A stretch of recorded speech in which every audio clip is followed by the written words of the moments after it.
Nesta quinta aula, nós vamos estudar subrrotinas e decisões lógicas, né? A primeira decisão que a gente tem em programação, que é o nosso famoso if. Ok? Vamos começar pelas subrrotinas. Aqui no nosso arquivo Lisp, no nosso primeiro Lisp criado, a gente viu aqui nas variáveis de ambiente que frequentemente a gente vai ter que guardar determinados valores, né, de status do AutoCAD e depois devolver esses valores ao programa. E como essas duas tarefas são tarefas recorrentes, para a gente evitar de ficar toda hora criando, né, copiando essas rotinas, né, esses comandos aqui para os nossos Lisps, o que nós podemos fazer? Nós podemos criar subrrotinas, tá ok? Que nada mais são que funções definidas, só que elas são executadas dentro de um outro comando desenvolvido em AutoLisp. Tá? Isso é uma noção muito importante, a gente vai ver ao longo do curso, que dentro de um Lisp, quando ele estiver em execução, você não consegue chamar um outro programa Lisp dentro dele. Tá? O interpretador Lisp ele age de forma única, né? Exclusiva, unilateral. Então, o que a gente pode fazer? Vamos criar uma nova função que guarda o status do AutoCAD. Vou começar.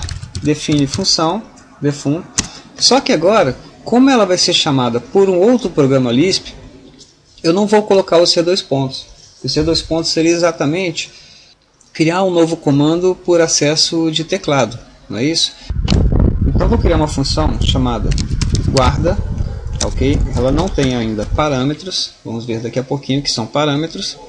E que essa função vai fazer? Eu vou selecionar essas três linhas aqui, que são exatamente as linhas onde eu guardo os valores de determinadas variáveis internas do AutoCAD. Eu dou Ctrl X, eu vou retirar elas daqui, e no lugar dessa função, eu vou executar a função guarda.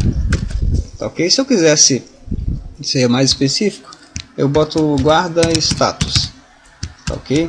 E vou repetir aqui o nome da função guarda status. É o nome da função, quer dizer, ele vai vir aqui executando, pedindo ponto, o valor do teto do piso. Nesse momento ele vai chamar essa outra subrotina, que chama guarda status, e vai continuar o comando. Tá, ok? Já esses setVar aqui são específicos dessa rotina, tá ok? Então eu venho aqui onde eu comecei a função, dou Ctrl V, né, e fecho a função. Então, da mesma forma, eu crio uma outra função para devolver o status do AutoCAD. Eu crio uma função defun, devolve status, sem parâmetros. Pego essa devolução de variáveis aqui, ó, seleciono, Ctrl X, e no lugar dela eu coloco a função devolve status. Simplesmente eu copiei o trecho do texto para outro lugar. Ctrl V aqui, fecho essa função e salvo. Ok? É bem simples, não altera em nada a execução do programa. Tá? Mas você economizou aqui, porque toda vez que você em alguma função for precisar guardar essas variáveis e depois devolver, você vai usar simplesmente esses códigos aqui. E uma vez que esse arquivo de texto estiver carregado no seu programa, ele já conhece as funções. Tá, ok? Então essa é a função de subrrotinas. E por falar um pouco mais em programação, vocês vão entender com o tempo desse curso que sempre existe mais de um caminho de executar a mesma tarefa. Tá, ok? A sua tarefa básica é desenvolver qual é o melhor caminho. Tá, ok? E ao longo desse desenvolvimento, você vai ter muitas funções desse tipo, que eu costumo chamar de funções auxiliares. Tá? Pessoalmente, eu gosto muito de trabalhar com um arquivo só, tá? Por simplicidade. Como eu organizo os códigos, né, das funções pelo nome, então sempre que eu quiser encontrar uma função, eu tenho aqui nesse Visual Lisp, nesse editor, o atalho Ctrl F. Ctrl F eu vou aqui, por exemplo, queria saber a função C2 pontos leg. Ok, ele desce até onde está a função e me mostra. Tá, ok? Aos poucos a gente vai conhecendo os truquezinhos do Visual Lisp.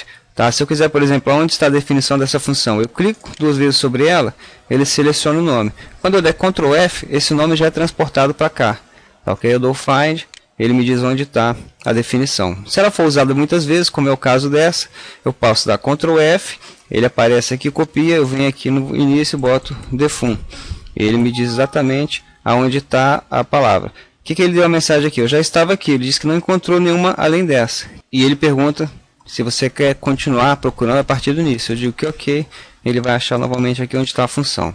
Então, eu pessoalmente eu gosto de trabalhar num arquivo só, com várias funções. O CAD-Norma Professional hoje, ele tem algo em torno de 40 a 50 mil linhas de programação. Tá, ok? Mas eu consigo me achar. Agora, tem muitas pessoas que preferem trabalhar com vários arquivos, né? Então você poderia, por exemplo, selecionar esse conjunto de funções auxiliares, Ctrl C, abrir um novo arquivo, dá Ctrl V, né, e vai lá em File, Save As. Eu coloco no mesmo lugar onde nós estamos trabalhando, que é no C, AutoLisp. Tá, ok? Eu poderia até colocar uma pasta aqui Lisp, seria até aconselhável, tá certo? Eu vou chamar de funções, vou colocar aqui somente auxiliares, o nome do arquivo, .lsp, ok? Então eu criei esse arquivo. E lá no meu, vou voltar lá no meu Lisp 01. E eu posso colocar aqui no início desse arquivo. Ou coloco assim, por exemplo, carregamento de funções auxiliares. Né? Eu organizo o meu Lisp, tá ok? Por seções específicas. Então aqui eu defini primeiro a função K, que é uma função auxiliar. Né? Poderia dizer aqui no arquivo load, aspas, C2 barra AutoLisp barra auxiliares. Tá? Aqui eu não preciso colocar o LSP, tá ok? Se eu colocar também não tem problema não. Repare que quando eu carregar esse arquivo, né, esse arquivo de texto, esse arquivo Lisp lá dentro do AutoCAD, ele vai seguindo a ordem, né, dos comandos entre parênteses, né? Por isso que a gente sempre abre e fecha, né, qualquer expressão. Né? Algumas expressões estão criando funções, que são essas aqui, por exemplo. E outras estão sendo comandos diretos, né? Porque ele vai vir aqui, vai definir a função K, logo depois ele vai executar. O Lisp é executado, né? Ele é lido de cima para baixo, então ele vai executando as operações em sequência. Então a primeira coisa que ele vai fazer aqui, ó, vai ser carregar os Lisps auxiliares. E se eu tiver outros aqui, então quer dizer, eu só preciso carregar no meu programa esse principal, e ele já carrega os outros arquivos. Tá, ok? É uma opção de trabalho, como eu falei, eu prefiro trabalhar tudo aqui dentro. Tá certo? Mas se eu deixasse essa definição aqui, eu poderia vir aqui e apagar essas funções. Tá? E é importante que esse carregamento venha aqui no início, tá? Porque depois, quando ele define os outros comandos, ele já usa né, o guarda status e o devolve status, ele já usa em funções que ele está criando. Então ele precisa conhecer essas funções antes de poder usá-las. Ok? Então, definições de subrotinas. Tá, ok? Funções defun também que não levam C2 pontos e podem ser chamadas por outros Lisps, tá, ok? Com o tempo você vai ter muitas funções auxiliares, tá? Então, repito, eu posso abrir uma seção aqui no AutoLisp, sempre começando com ponto e vírgula, seção de funções auxiliares, tá, ok? Porque aí, mesmo quando o seu programa estiver grande, se você quiser achar, você dá um Ctrl F lá e diz auxiliares, ele vai procurar, né, as palavras que você relacionou com a seção dentro do seu AutoLisp. Ok? São indicações de metodologia de trabalho. Bem, vamos falar de um outro tema agora, que são as decisões lógicas. Tá, ok? Muitas vezes, um determinado programa ou função, ele tem mais de um caminho a ser tomado. Tá, ok? Vamos tomar como exemplo aqui uma função do CAD-Norma. Eu tenho que ver, por exemplo, um cômodo, né, onde eu tenho a função pick-area. E já de cara, o programa te emite a seguinte mensagem: selecione a polyline, marcar pontos ou entre aqui os sinais de menor e maior, que se chama função default, né, que seria a primeira opção, que seria clicar em um ponto interno. Aí eu cliquei no ponto interno e ele me diz, ó, a área tal, confirma a área selecionada, sim ou não. Então aqui é um ponto onde o programa interage com o usuário e dependendo da resposta dele, ele vai seguir um caminho ou outro. Tá, ok? Vamos dar um exemplo prático disso. Só continuando o comando, se eu confirmar com Enter, ele pede o ponto aqui, texto, acrescentar o nome do cômodo, quarto. Tá, ok? Vou apertar a tecla F12 aqui para voltar no texto do programa. Reparem a sequência. Eu dou o comando, ele oferece as opções, né? Então, se eu clicar em um ponto, ele segue o comando por esse lado. Eu poderia aqui digitar M, teclar Enter, ele mudaria a opção de definição de área por marcar pontos, né? Marcação de pontos. Ou teria a opção também de digitar S, Enter, né? Que é sempre a letra maiúscula da opção. E passar a selecionar uma polyline, né? Se eu tivesse uma polyline no contorno da área que eu desejo calcular e escrever o nome, tá ok? Eu digitaria essa. Então, esse é um tipo de decisão de múltiplas opções, tá certo? Eu tenho várias opções de caminhos. E quando ele chega aqui, no entanto, eu marquei um ponto, né? E aí ele me deu a área, né? Já calculou, e ele perguntou, confirma a área, sim ou não? Nesse caso, é uma resposta lógica de apenas duas opções, ou sim ou não. Tá ok? Então nós vamos ver como implementar esses dois tipos de decisão lógica. Bem, vamos começar pelo mais simples. Vamos lá no editor de texto e eu vou sempre escrever aqui para o final, tá ok? Vou deixar essa seção de funções auxiliares para o final, né? E no caso do meu arquivo, como eu vou usar todo mundo num só, eu vou simplesmente colocar ele como comentário, tá? Isso aqui é um truquezinho também, né? Uma função dele. Você seleciona a linha, clica aqui, ó, e ele coloca como comentário, né? Pode ser várias linhas. Eu, por exemplo, estou com essa função dando problema, eu quero neutralizar. Clico nela, torno ela um comentário, tá? Depois, se eu acertar e voltar nela, eu vou e retiro ela de comentário, ela passa a ser carregada, tá ok? Mais um truquezinho aí para sua coleção. Bem, então vou vir aqui e vou criar uma nova função de decisão, tá? Uma função de qualquer jeito aqui. Defun C2.dec, vou chamar de decisão, tá ok? Uma coisa importante, é sempre bom como eu falei, né, ter um regramento para construir essas funções, né? Se você tiver dúvida se a função já foi utilizada ou não, para não botar duas funções com o mesmo nome, você vem aqui e digita a função dec, por exemplo. Ó, não tem nenhum comando com esse, então você pode colocar dec aqui, ok? Bom, a função seria o seguinte, simplesmente, setKey, cria uma variável chamada resposta, tá? Eu vou solicitar que o usuário dê uma entrada de um valor, tá? Um valor de texto, no caso vai ser um getString, ok? Pega um texto e ele vai emitir a mensagem, /n significa na próxima linha, digite A ou B. Ok, um espaço aqui para ficar elegante, fecho aspas. Bom, e aí eu quero que ele me diga o seguinte, se o cara digitar A, ele vai emitir uma mensagem com a letra A, tá ok? E mesma coisa com B. Então como é que eu digo isso para o AutoLisp? Eu digo o seguinte, if, tá? Se, aí eu boto qual é a condição, se for igual, né, a variável resposta A, essa é a condição. Quando você der o comando, ele vai criar uma variável de acordo com a sua entrada. Você vai entrar e ele vai getString, né, vai pegar essa entrada e vai guardar na variável resposta. Se essa resposta for A, ele vai fazer o seguinte, ele vai dar um alert A. Tá ok? E se não for, ele vai dar um alert B. Fechou aqui a condição, eu volto aqui e fecho o if. Repara que o if é uma função que tem três argumentos, né? O primeiro, a condição. O segundo, o que ele vai fazer se essa condição for satisfeita. E o terceiro, o que ele vai fazer se essa condição não for satisfeita. Repare que eu não preciso dizer aqui, se for B, você vai dar um alert de B. Tá ok? Vamos ver como é que funciona essa função. Tá? Tem alguns erros nela de propósito. Vou fechar aqui. Vou colocar um comentário aqui, colocar função de decisão, vai chamar dec, salvar, primeira vez que eu carrego aqui, load application, tá lá meu Lisp 01, load close, comandos carregados com sucesso, e eu vou usar o comando dec, tá ok? Repare o que acontece, olha lá, limite, digite A ou B, eu vou colocar A minúsculo, deu a mensagem de B, por quê? Porque se eu vier aqui, exclamação, resposta, ele vai dizer que foi A, tá ok? Se eu disser dec agora, e der como resposta o A maiúsculo, aí ele alertou, né? Ele mandou a mensagem da letra A, ok? E se eu colocar uma letra qualquer, dec, se eu colocar um K, por exemplo, ele vai mandar por B, tá ok? Por quê? Porque eu não amarrei as condições de entrada. Quando eu simplesmente coloquei esse código getString, eu disse que ele podia digitar qualquer coisa, tá ok? Se eu quiser limitar essa entrada de dados, tá ok? Uma função muito importante que é initGet, tá? Eu venho aqui antes de qualquer get, função get, eu boto init, inicializa o get, a função get, tá ok?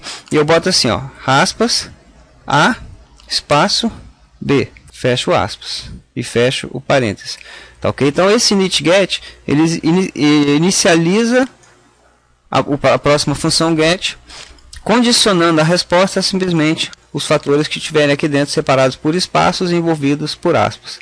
A função initGet, no entanto, ela pede que a próxima função get seja getKeyword, tá, que é a palavra-chave ou a letra-chave da função, tá ok? Porque o getString aqui no caso continuaria permitindo que você desse uma entrada qualquer, tá ok? O initGet trabalha junto com o getKeyword, pega a palavra-chave que só pode ser uma delas. Então salvo agora, vem aqui K para carregar. Se eu der entrada agora dec, tá ok? Se eu digitar o A, mesmo que seja minúsculo, tá, ele responde com A, tá ok? Porque resposta agora, resposta vale A.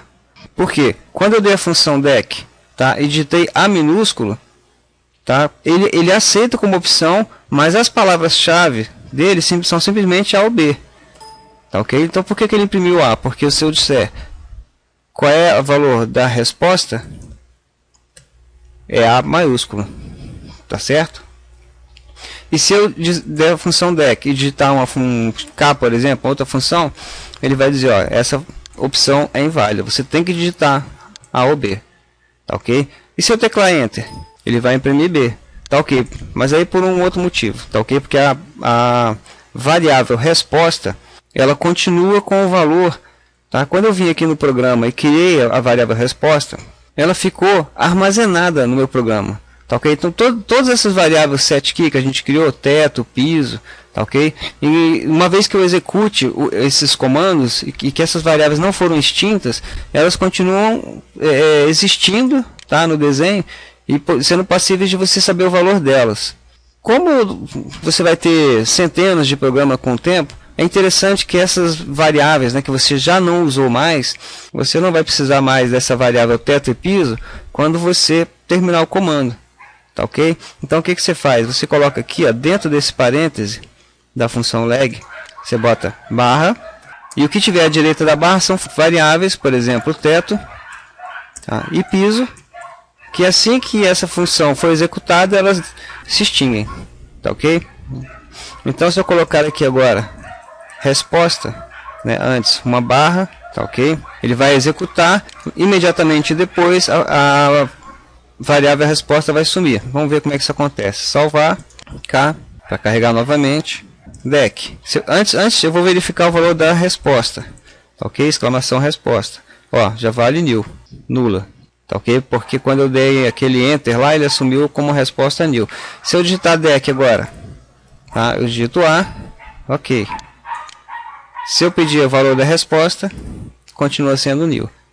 Tá ok? Então, esse parênteses aqui, a primeira função é colocar exatamente variáveis que você só precisa criar para esse programa e depois elas somem.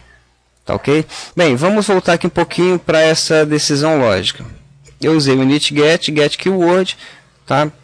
E aqui eu usei a função if. Neste caso, é uma condicionante de duas opções. Tá ok? A ou B. Não permito dar outra entrada. Por isso você usa o if, né? Ou a condição é satisfeita e ele executa essa sequência de ações, ou está insatisfeita e executa essa sequência de ações.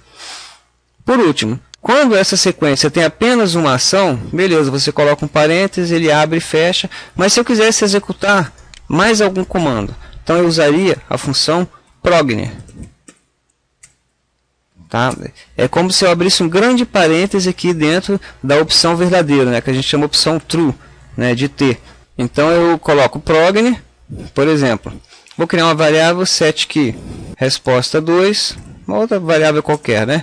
String cat, tá? Soma de textos, concatenação, E resposta, né, eu vou juntar a palavra resposta com a variável resposta. Ok? Ele vai fazer com que vai criar uma nova variável, resposta 2, que vai ter resposta e o valor da resposta que eu coloquei aqui. Tá ok? E depois que ele fizer essa resposta, ele vai dar o que? Ele vai dar o alert, só que em vez de alertar agora, ele vai dar um alert do valor da variável resposta 2. Tá ok? E aí ele fecha o progn. Tá ok? Primeiro progn do caso verdadeiro. Quando são muitas funções, às vezes eu coloco assim, ó, progn true. Tá ok? Para saber que esse parênteses está fechando um prog, né? Porque às vezes essa ação é muito grande, tá ok? Tem muitos passos.